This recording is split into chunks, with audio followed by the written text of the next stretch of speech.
Assalamualaikum warahmatullahi wabarakatuh. Bismillah, alhamdulillah, wassalatu wassalamu ala rasulillah Sayyidina wa maulana Muhammad ibn Abdillah wa ala alihi wa sahbihi wa mawalah, amma ba'du. Para pemirsa sekalian, para sahabat dimana saja Anda berada, kembali hari ini kita bisa ketemu lagi di tongkrongan Gubuk Faedah. Para sahabat sekalian, saya saat ini berada di tepi pantai di sebuah pulau, Pulau Bawean. Para sahabat sekalian, ada beberapa permintaan dari rekan-rekan semua tentang khususnya agar Al-Fakir membawakan tentang beberapa ciri atau termasuk hewan yang diharamkan di dalam syariat. Para sahabat sekalian, berbicara masalah kriteria hewan yang dilarang oleh syariat, sebenarnya dalam hal ini banyak sekali nas-nas yang sifatnya dohir, yang berbicara tentang masalah kriteria hewan yang diharamkan secara syariat. Khususnya kalau dalam Al-Quran, itu terdapat dalam Al-Quran surat Al-Maidah ayat 3. Dalam nas tersebut bahwasanya kriteria itu meliputi, yang pertama meliputi bangkai, darah, daging babi, binatang persembahan kepada selain Allah, binatang tercekik, terpukul, yang jatuh, yang ditanduk dan diterkam oleh binatang buas yang tidak sempat disembelih, dan hewan yang disusahkan untuk berhala. Alhasil, kalau dalam surat Al-Maidah itu,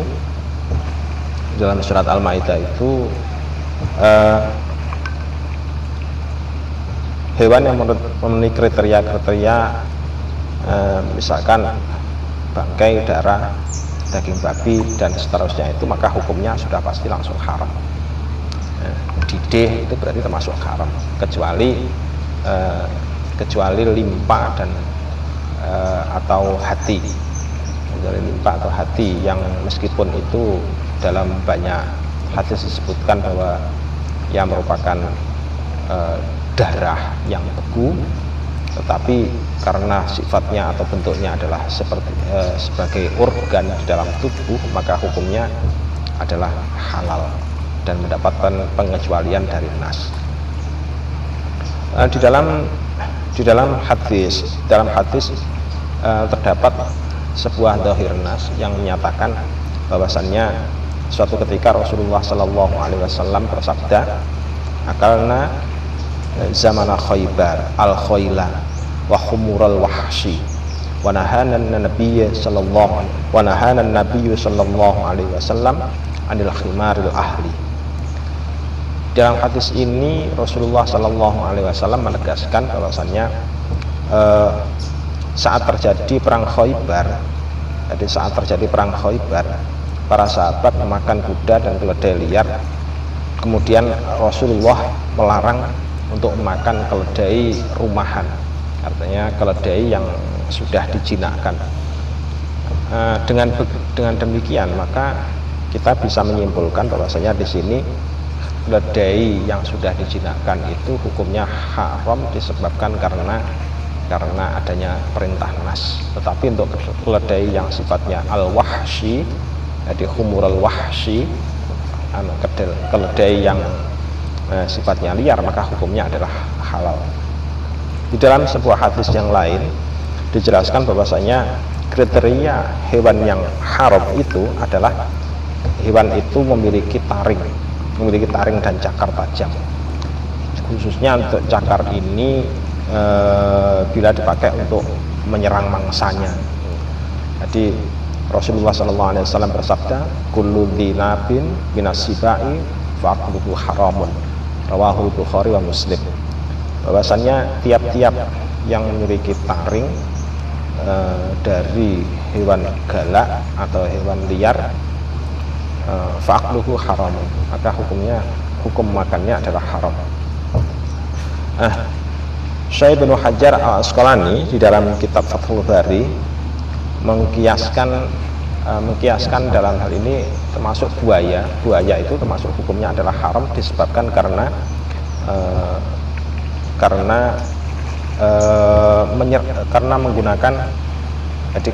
menggunakan giginya tersebut untuk menyerang mangsanya. Jadi wa minal mustasna aidan at-timsah likaunihi ya'tu binabihi. Jadi buaya termasuk bagian dari hewan yang menyerang mangsanya dengan menggunakan taring, sehingga kemudian dihukumi sebagai hewan yang haram. Kemudian kriteria yang ketiga, bahwasanya hewan yang diharamkan itu adalah kalau terdiri dari burung yang memiliki cakar dan berkuku tajam. Ini berdasarkan sebuah nas dari Rasulullah Shallallahu Alaihi Wasallam, bahwasannya Rasulullah Shallallahu Alaihi Wasallam bersabda, nah Rasulullah Shallallahu Alaihi Wasallam an kulli dinabin minasiba wa an kulli dimikhlabin minat thairi. Jadi Rasulullah Shallallahu Alaihi Wasallam melarang dari memakan tiap-tiap hewan yang memiliki taring dari hewan liar, ya, atau hewan galak, terus juga dari hewan yang memiliki dimikhlabin, yang memiliki cakar tajam, minat thairi. Berarti kalau dalam hal ini berarti masuk dalamnya adalah burung elang yang mana cakarnya digunakan untuk menyerang musuh. Terus kemudian kriteria yang berikutnya, bahwasannya Rasulullah Shallallahu Alaihi Wasallam itu pernah bersabda bahwasanya naha an qatli arba'in minad dawabi an-namlatu wan nahlatu wal hudhud wasyurrat. Rasulullah Shallallahu Alaihi Wasallam melarang untuk membunuh 4 binatang. Di antaranya adalah semut, lebah, burung hudhud, dan burung syurrat. Semut, kemudian lebahnya termasuk lebah madu, burung hudhud, ya, burung hudhud dan burung syurrat merupakan hewan yang dilarang sebab adanya dhahir nas. Yang dilarang untuk membunuhnya disebabkan karena dhahir nas. Membunuh ini dalam arti membunuh yang sifatnya menyiksa. Tetapi kalau untuk menghindarkan diri dari kerumunan semut misalkan, maka yang ada nas lain yang menjelaskan bahwasanya asalkan jangan memakai api. Dalam sebuah hadis yang lain disebutkan anna tabiban dzakara difta'an fi dawa'in inda Rasulillah sallallahu alaihi wasallam fanaha Rasulullah sallam an qatlihi. Suatu ketika ada seorang tabib menuturkan kepada Rasulullah sallallahu alaihi wasallam bahwasanya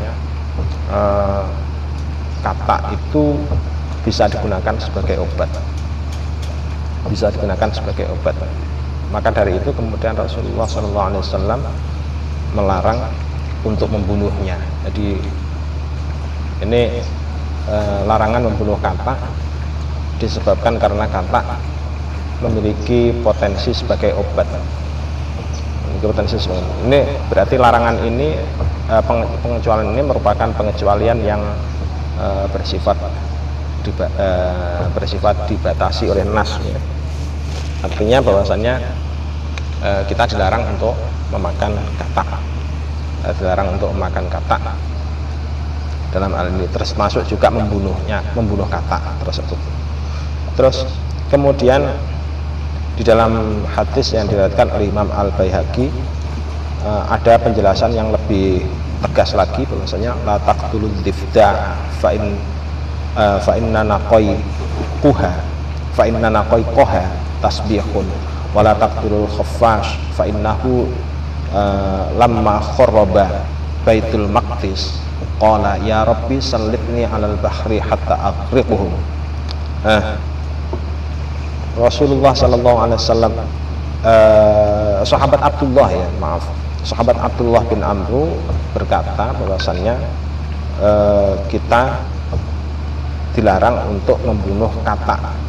Mengapa? Karena suaranya katak, jadi suaranya katak itu merupakan tasbih. Wala taqtulul khaffas, termasuk juga dilarang membunuh kelelawar. Mengapa? Fa innahu lamma kharraba baital maqdis qala ya rabbi sallitni 'alal bahri hatta aqrabahum. Jadi ketika Baitul Maqdis itu tidak dirobohkan oleh orang-orang Yahudi pada waktu itu, kemudian Al-Khaffas atau kelelawar ini berdoa, wahai Rabb, berikanlah kekuatan kepada kami.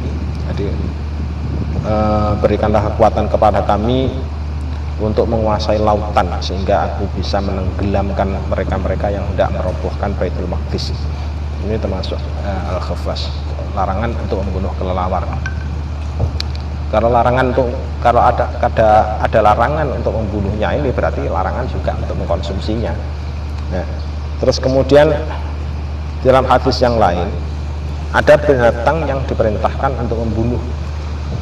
Ada binatang yang diperintahkan untuk membunuh, meskipun itu ketemunya di dalam sholat. Apa itu hewan itu? Rasulullah SAW bersabda, khamsun fawasik yaqtulanna fil hilli wal haram, al hayatu wal hurrabu, al abqa wal fa'ratu wal kalbul aqur wal hadaya. Ada 5 jenis binatang. Jadi khamsu fawasik, ada 5 jenis binatang yang dikenal dengan istilah fawasik, yang boleh untuk dibunuh, baik itu di tanah halal maupun di tanah haram. Tanah halal itu berarti ya di luar Makkah, di luar Makkah dan Madinah, kalau ya tanah halal. Nah, apa saja itu? Yang pertama adalah ular, yang kedua adalah burung gagak, jadi al-ghurabul abqa, terus yang ketiga adalah wal fa'ratu, tikus, kemudian anjing, wal kalbul aqur, terus yang kelima adalah al-hadaya. Al-hadaya itu adalah burung elang. Kemudian ada beberapa hewan yang masuk kelompok khobais. Kelompok khobais yang dilarang untuk dimakan. Apa saja hewan itu, kita tunggu pada kesempatan video berikutnya. Mungkin itu untuk sementara waktu beberapa hewan yang kriteria beberapa hewan yang dilarang untuk mengkonsumsinya. Jadi yang pertama adalah yang masuk dalam kategori surat Al-Maidah ayat 3, yaitu bangkai, darah, termasuk di dalamnya adalah babi dan wa ala alihi wa sahbihi, babi dan juga semua keturunannya.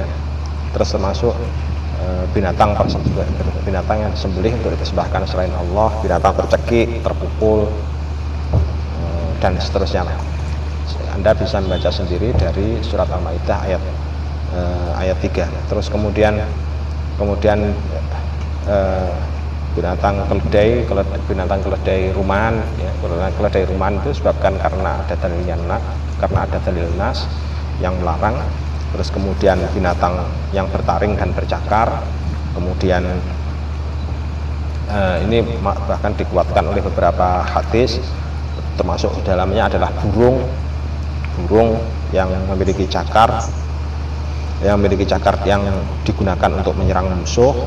Terus kemudian hewan yang dilarang untuk dibunuh diantaranya semut, berarti semut itu masuk bagian dari yang diharamkan. Lebah termasuk bagian dari yang diharamkan, burung hudhud, burung syufrat dan lain sebagainya. Terus katak, kelelawar termasuk bagian dari hewan yang dilarang untuk membunuhnya. Selanjutnya adalah yang terakhir tadi adalah hewan-hewan yang masuk kelompok fuaisik, yaitu yang terdiri atas 5 hewan, yaitu ular, burung gagak, terus kemudian tikus, kemudian anjing, kemudian burung elang. Itu jelas merupakan hewan yang diharamkan.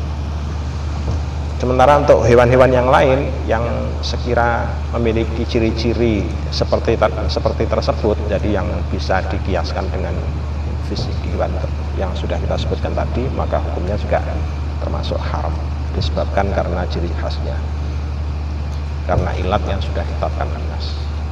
Assalamualaikum warahmatullahi wabarakatuh.